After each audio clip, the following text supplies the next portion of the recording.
Hi there, my name is Jonathan McIntosh, and in this video I want to talk to you about gamelan music that comes from the island of Bali in Indonesia.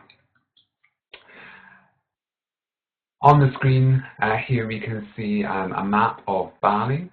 Bali is situated to the east of the much larger and much more densely populated island of Java. Bali is divided into 8 regions or administrative districts, and originally these administrative districts would have been kingdoms in their own rights, and there would have been regional styles of music, dance and theatre associated with the various kingdoms.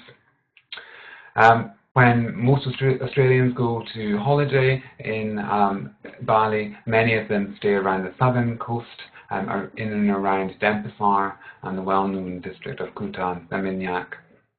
And there is gamelan practice and dance practices that happen still across the island.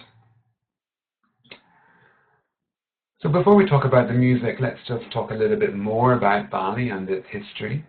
The word Bali itself actually means offering, and offerings of music and dance and theatre are still very much important within the Bali Hindu religion. Bali Hinduism is a syncretic religion that brings in elements of Hinduism and Buddhism, originally brought to Bali from India, but as well as animism, which is also included in the mix. From about the 9th century, there was increasing contact in terms of trade between the Hindu-Javanese courts in Central and East Java and the Balinese courts. And by the middle of the 14th century, Bali actually became annexed by the Majapahit Empire. And the Majapahit Empire was an East Javanese Hindu kingdom. Indeed, it was the last Hindu Javanese kingdom to fall to the spread of Islam throughout Java. And this happened at the end of the 15th century. So round about the year 1500, the Majapahit Empire was defeated.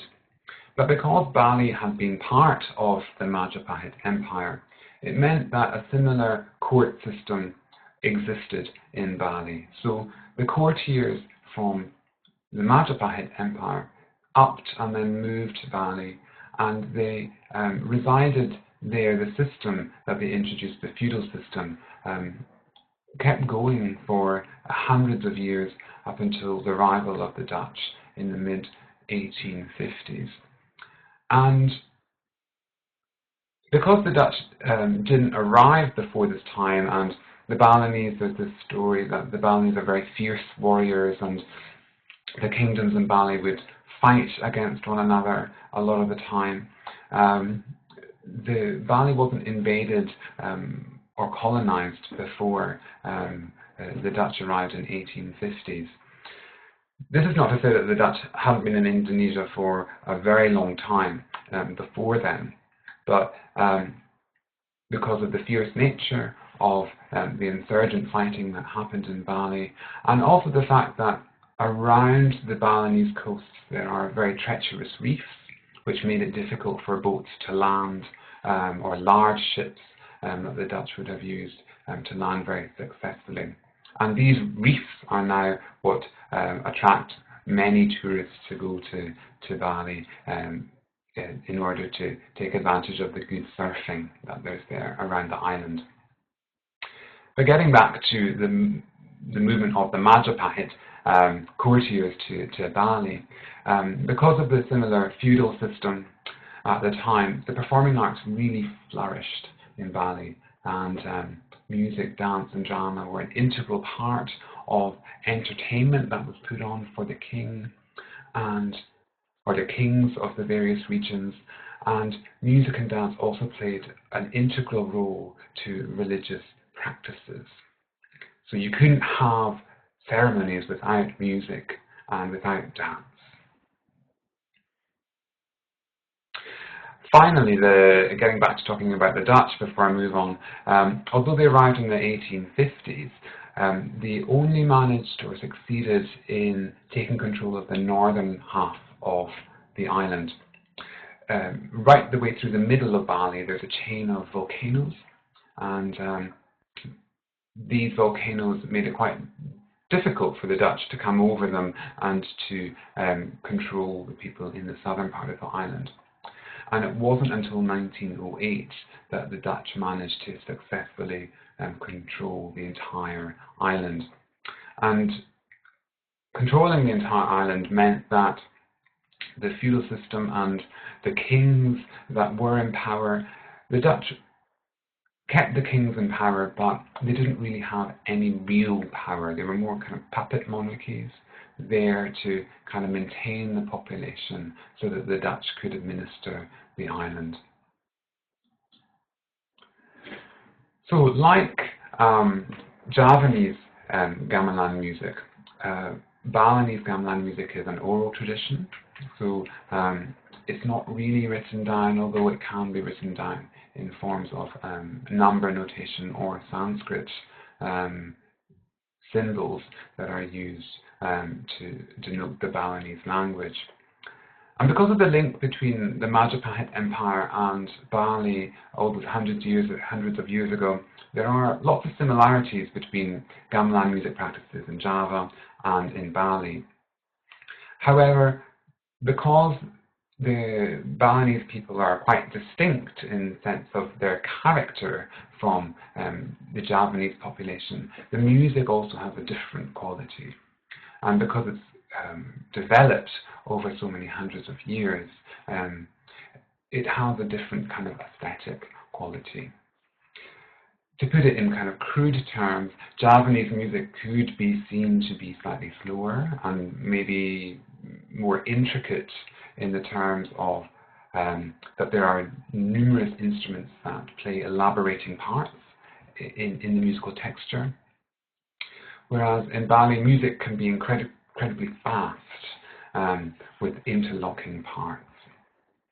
So in Bali, gamelan instruments were made of natural materials, just like in Java, so the use of wood, hardwoods such as jackwood and bamboo, and blacksmiths played a very important role in forging the metal keys and gongs that were used in the ensembles. The word gamelan itself actually comes from an old Javanese word, from an old Javanese language even, and that's called kawi. And the word, it comes from the root word gamo, meaning to strike, or to hit with the hand, or to strike with a hammer. The old Javanese language kawi is not really spoken in Java itself, but is used in Bali in various performance contexts, such as shadow puppet theatre and in dance dramas. And again, the use of kawi is appropriated in order to demonstrate a link between the present and the past.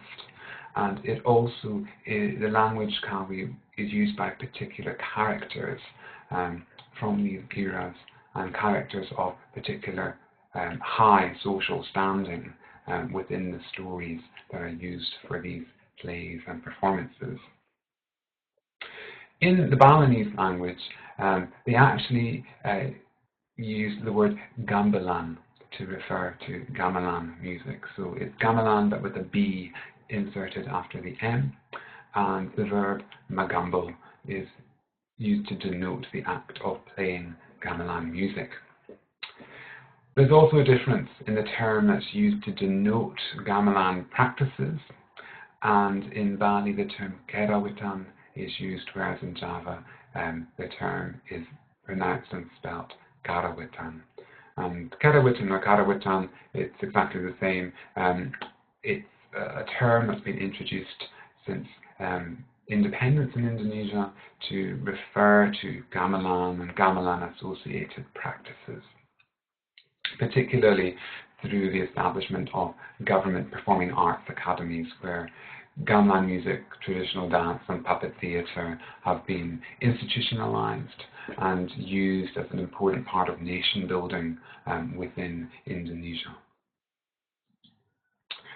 So, in Bali there are actually over 30 different types of gamelan ensembles.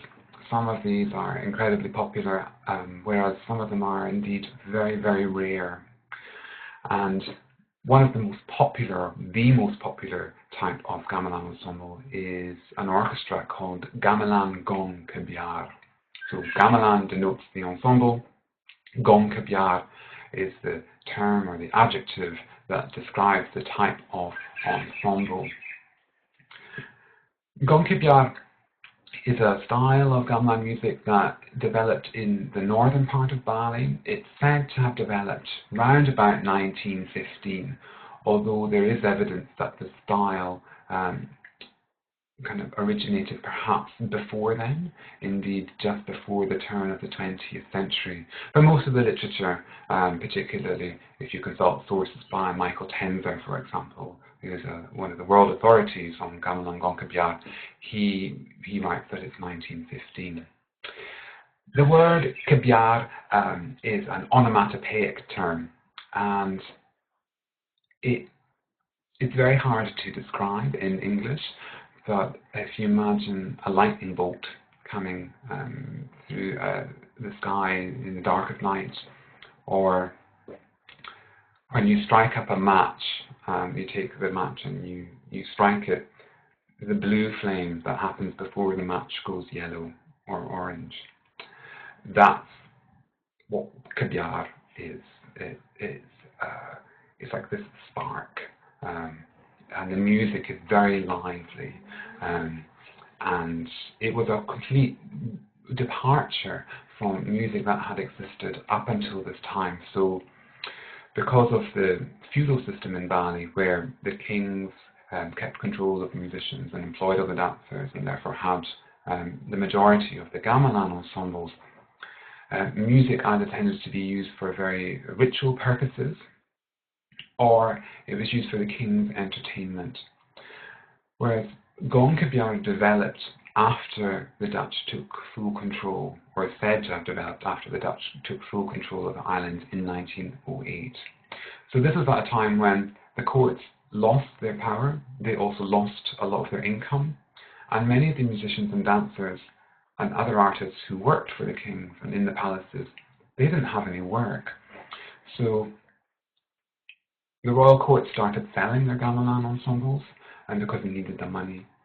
And the artists in the village, because they weren't necessarily employed for the king anymore, they bought these ensembles, and in terms of Gong Kebyar, these ensembles were smelted down to create new instruments that could produce a different musical aesthetic, the Kebyar aesthetic. And because these gamelan instruments were now in the village, there was much more a sense of creativity and creative license that was possible at this time. Whereas if the feudal system and the power of the kings had continued, this wouldn't have been possible. So it was a very exciting time in the Balinese performing arts, and Gong Kebyar kind of came up through this process. Today, Gong Kebyar is now the lingua franca, or is now the common language of Balinese music, and Gong Kebyar ensembles are everywhere, and they are used for ritual purposes and to accompany entertainment performances. And it's because Gong Kebyar can straddle this divide between ritual performances and entertainment performances that makes it so useful in many contexts.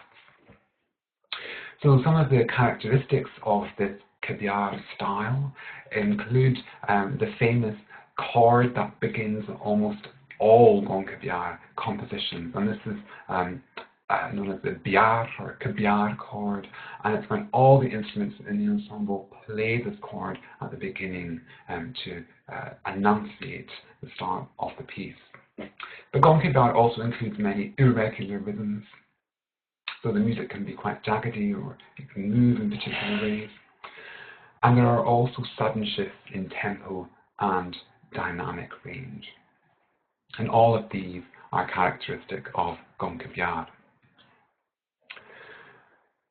This slide shows all the instruments, or the main instruments within a gamelan gongkebyar ensemble. And by looking at these instruments, you can actually see that some of them are used in a central Javanese gamelan ensemble, as well as in Balinese gamelan music. So if we go from the top right-hand corner of the screen, you can see that there are suspended gongs. So there's a large gong, which is called the gong-a-geng. Again, the same name as the Javanese gong, although it's slightly different in shape and doesn't produce such a low sound. There's also another slightly smaller hanging gong there. This is called a kempur, K-E-M-P-U-R, and it might be similar to a kampul, K-A-M-P-U-L, in a Javanese gamelan ensemble. And then if we go to the top left-hand corner, we can see the string instrument, the rabab, and the wooden flute instrument, the suling. And these are also used in Javanese gamelan music. And then if we come down to the bottom of the left-hand side of the picture, we can see the barrel-shaped drum, the kendang. Sorry, it's not barrel-shaped, it's a conical-shaped drum. And that indeed is one of the differences between Javanese drums, which tend to be barrel-shaped, and Balinese drums, which are conical-shaped. So conical just means that there's one large skin and then one smaller skin, but instead of having the bulge, like a barrel, for example, that doesn't happen on a conical drum. Staying on the left-hand side of the picture, let's talk about the metal-keyed instruments in a Balinese gamelan ensemble. So the main difference between these metal-keyed instruments and other metal-keyed instruments, particularly those that play the melody in a Javanese gamelan ensemble, is that in Java, the saron instruments are trough metallophones. That means that the metal keys are placed over a kind of sound chamber that's been hollowed out from the wooden case of the instrument. In Bali, there aren't trough metallophones, but these metallophones are called a manufacturing technique called gantung, and gantung refers to the piece of bamboo, or in modern day times PVC drain pipe, that hangs underneath each of the bronze keys on one of these metallophone instruments. And you can see these pieces of bamboo or painted pieces of PVC hanging down from each of the keys on the instruments here on the left-hand side of the screen. These instruments go from very small to very, very large. And if we start with the very small instrument, it's called a cantilan or a cantil, and it produces the highest pitch of metallophone in a gamelan gongkebyar. And then we have going down in size, we have an instrument called a pilmade, and it produces a medium sound, and then the ugal, which is a lower sounding metallophone or gangsa. So the cantil, cantilan, the pilmade, and the ugal, collectively these three instruments are called gangsa, G-A-N-G-S-A, gangsa. And indeed the ugal is seen as the melodic leader in a gamelan ensemble. The player who plays this instrument tends to sit on a higher stool than the other metallophone instruments, and he has a larger shaped hammer so that he can be seen by the other performers and they can watch his hammer as it comes down to strike the keys. The two larger metallophones, the largest one is called the jagogan or the jagog, and it tends to articulate important notes from the melody and acts almost like to provide the bass notes. And then next to that instrument is a slightly smaller instrument called a chalung, and it again plays important melody notes, and it maybe it plays more often than the bass notes that are played by the jagogan. So that's all the instruments on the left-hand side of the screen. If we go to the top of the right-hand side, you'll see that there's a very small gong that's in a wooden frame. This is called a clantong, and it is a gong that produces a very high pitch. And because of its high pitch, it can be heard right across the ensemble. We then have two sets of chime gongs that are placed in long wooden racks. The instrument with the larger chime gongs is called a trombone, and a trombone in gamelan gong khybiar has 10 chime gongs, and the trombone, again like the ugal, is a melodic leading instrument, and it plays decorative parts. And this is an instrument in a gamelan gong khybiar ensemble that links khybiar to older style ensembles. So sometimes you will see a trombone playing in a gamelan gong khybiar, particularly if the ensemble is playing older repertoire, but you might not see it at all in more contemporary pieces. The long wooden rack instrument with slightly smaller chime gongs is called reon, and it has chime gongs are they're higher in pitch than when compared to the trombone.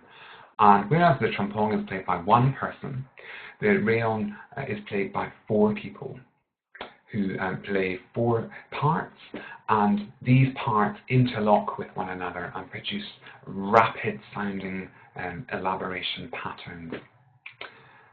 The 2 instruments at the bottom of the right hand side of the screen are a compli, which is 1 chime gong sitting in a wooden frame, and this is the timekeeping instrument that plays on every beat of a composition. And then you have what looks like a kind of turtle wooden bass with cymbals on it. And this is an instrument called cheng cheng. And cheng cheng are usually 5 or 6 upturned cymbals placed on a wooden base, which can also depict the form of an animal, such as a turtle. And then the player actually holds 2 cymbals in his hand or her hand, and they hit off the other cymbals like this below. Cheng chengs are very important because the patterns that they articulate relate to the movements of a dancer's feet in our performance, or not even the movements of a dancer's feet, but also the way in which a dancer will move his or her arms or hands. So cheng chengs play a very important role in the music. There are also some other larger cymbals or pairs of cymbals that are clashed together like this, and there might be 4 to 8 pairs of those in the gamelan gong khybiar, and these are called cheng cheng koprak, and they would be used for different types of music, but particularly music to accompany ceremonial occasions and for music acclamations in particular. So that's having described the main instruments in the gamelan gong khybiar. And these instruments can also be categorized according to the horn-bossal sax system of aerophone, chordophone, idiophone, and membranophone. And you can see that, like a Javanese gamelan ensemble, most of the instruments are idiophone. You can also see here that under the suspended bossed gongs title, for example, that the gong again, there are 2 other words that follow gong again, and these are the words wadon and lanang. Wadon is the term for female, and lanang is the term for male. And in a full gong khybiar ensemble, there will be 1 female gong and 1 male gong, and the female gong will always be the deeper sounding of the 2. Similarly, there are 2 types of kendang. There's a female kendang and a male kendang, and the female kendang will be the larger drum, which will produce the deeper sounding pitch. And talking about pitch, here's an example from Michael Tenzer's book, Gamelan Goncabiar, published in 2000, and it shows the pitch range of gamelan, of instruments in a Goncabiar ensemble. So you can see right down at the bottom the two gongs, and then right up at the top you can see the pitch range of the Cantalan instruments, the smallest sounding metallophone. If we think about the roles or the different jobs that these instruments do in a caviar ensemble, well, we have ensembles, instruments that, elaborate upon the melody in Balinese music. And these instruments include the ugals, the made, cantalan, reong, trombone, suling, and ubab. It's interesting to note that in Javanese gamelan, the word melody is denoted with the term balungan, B-A-L-U-N-G-A-N, balungan, whereas in Bali the melody is referred to with the word bokok. Then we have an instrument which abstracts the melody tone, so picks out the most important tones in the melody, and this is the chalung, the instrument that's usually placed alongside the largest metallophone-like instrument, the jagogan. And the jagogan plays a mediating role, so it sometimes will, or often plays, the most important melody notes, which is usually one melody note every 4 notes. We then have instruments that help underline the structure of the music, and this is called the colotomic structure. And these include the gongs, the kampur, which is the smaller hanging gong, the klintong, which is the gong in the small wooden frame, and the kampli, which is the timekeeping instrument. And then we have instruments that provide metric elaboration or that help regulate time in the gamelan ensemble, and these include the drums, the reong as well, the long rack of instruments with the chime gongs performed by 4 players, and the cheng cheng, the cymbals. Finally, when talking about tuning systems in Bali, they use similar tuning systems as to what exist in Java. So they have 2 tuning systems, or laras, and these 2 tuning systems are Belloc and Slendro.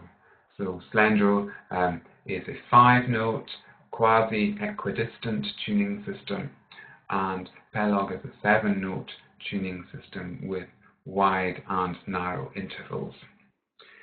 Each of these tuning systems has 3 modes called batutan, and these modes denote certain characteristics or can be almost linked to certain emotional qualities. Each mode has 5 notes or pitches, and these are referred to as being Sine, Lima. Sine means scale and Lima means 5. And in Bali they have a very specific solfege or solfa that they use to denote pitches, and these are the vocables ding, dong, deng, dung, dang. And the first note of each mode always starts with ding. Okay, so it's always the progression ding, dong, deng, dung, dang. But depending on which note the mode begins on, or the pitch the note begins on, ding is then a different pitch for each of the 3 modes. So in the table on the screen, I've included the 3 modes for Belloc, and these are Selesir, Timbung, and Sunaren. And Selesir is actually the mode that's used for Gamelan Goncabiar, and ding is number 1 in the number system that's used with this ensemble, and so it would be 1, 2, 3, 5, 6. That are the numbers that are used for Gamelan Goncabiar. And approximate pitches could be C sharp, D, E, G sharp, and A. Slendro, I've also provided approximate tones there, but I haven't gone into the detail of providing the modes that are used for Slendro. Finally, in Balinese music, they are huge fans of what is known as ombak, or creating intentional sound waves in the ensemble. So this is why Balinese music can have a fuzzy kind of wah-wah effect when instruments are struck together. And this particular technique is produced because within the gamelan ensemble, or within a gamelan gongkabyar ensemble, instruments are usually there in pairs. So there would be, for example, 4 cantil and 4 pimade and 2 ugal, 2 chalung and 2 jagogan. And they would be paired.